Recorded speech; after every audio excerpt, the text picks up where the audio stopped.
Sue's here. Good to see you, Sue. Bringing her question about Kamryn Babb's knee injury and what we know about it.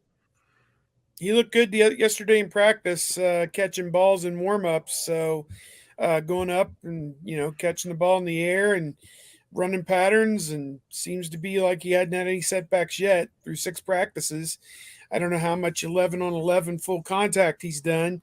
Doesn't seem like it would be something that he'd want to get him involved too much in that just now. Get him to the season, and then see maybe where he is with that. But I mean, he'll have his chance against contact at some point. Otherwise, he can't play. But to me, it looks like he's doing just fine so far. So just keep him in your prayers and your thoughts that he can stay upright. He's had a lot of setbacks in his time at Ohio State and even back in high school. So he's a guy everybody's rooting for. He's got some physical attributes, and he's like the $6 million man. They can rebuild him. So just hope for the best.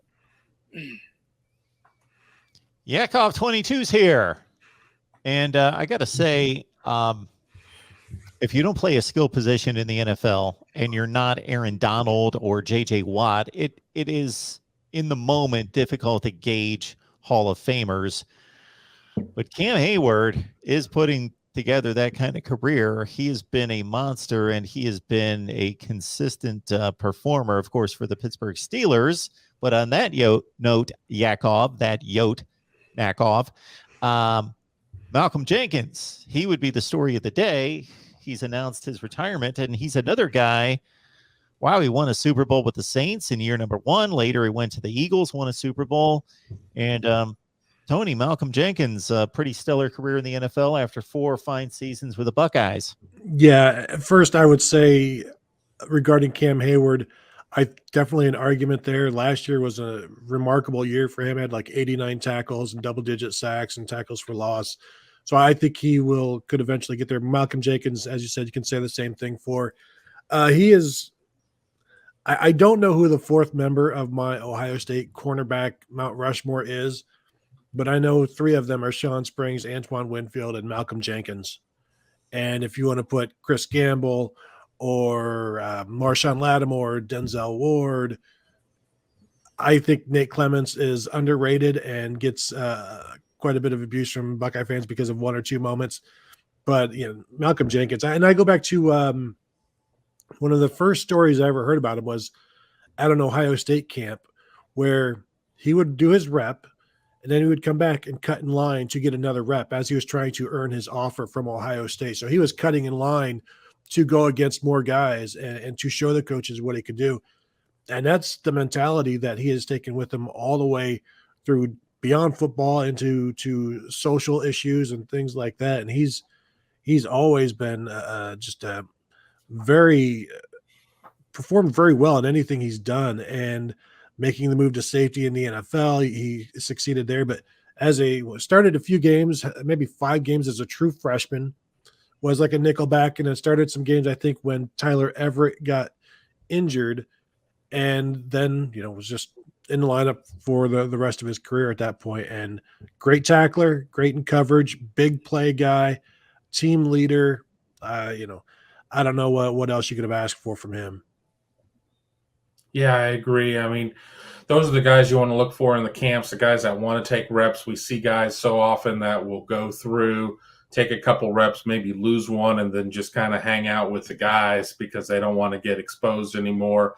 When you're out there trying to earn that offer, that's what you want to do. And he's certainly carried that type of attitude ever since. I mean, he's just one of those guys. You knew very early on that we all joke, oh, we're all going to be working for him someday. He's certainly one of those guys that we're all going to be working for. Kudos to a stellar career, and whatever that next chapter may be, I'm sure he'll stay very active. Yep, great Buckeye. Obviously came from New Jersey and really shook things up. First year at Ohio State in 2005, came right in and was not necessarily a starter. I think they had some other corners like Ashton Yabodi and some other people at the time, but he played quite a bit, and then obviously started the next 3 years and All-American, and did a lot of great things, was a huge leader at Ohio State. And I was looking for the clip today from the 2008 Ohio State Wisconsin game up there where they did jump around at the end of the third quarter. And he went like out to the hash marks, took his helmet off, and was dancing and jumping around and everything. And I think that really kind of set the tone for his team, that they were in this nut cruncher type game at Wisconsin, but the whole stadium is going nuts.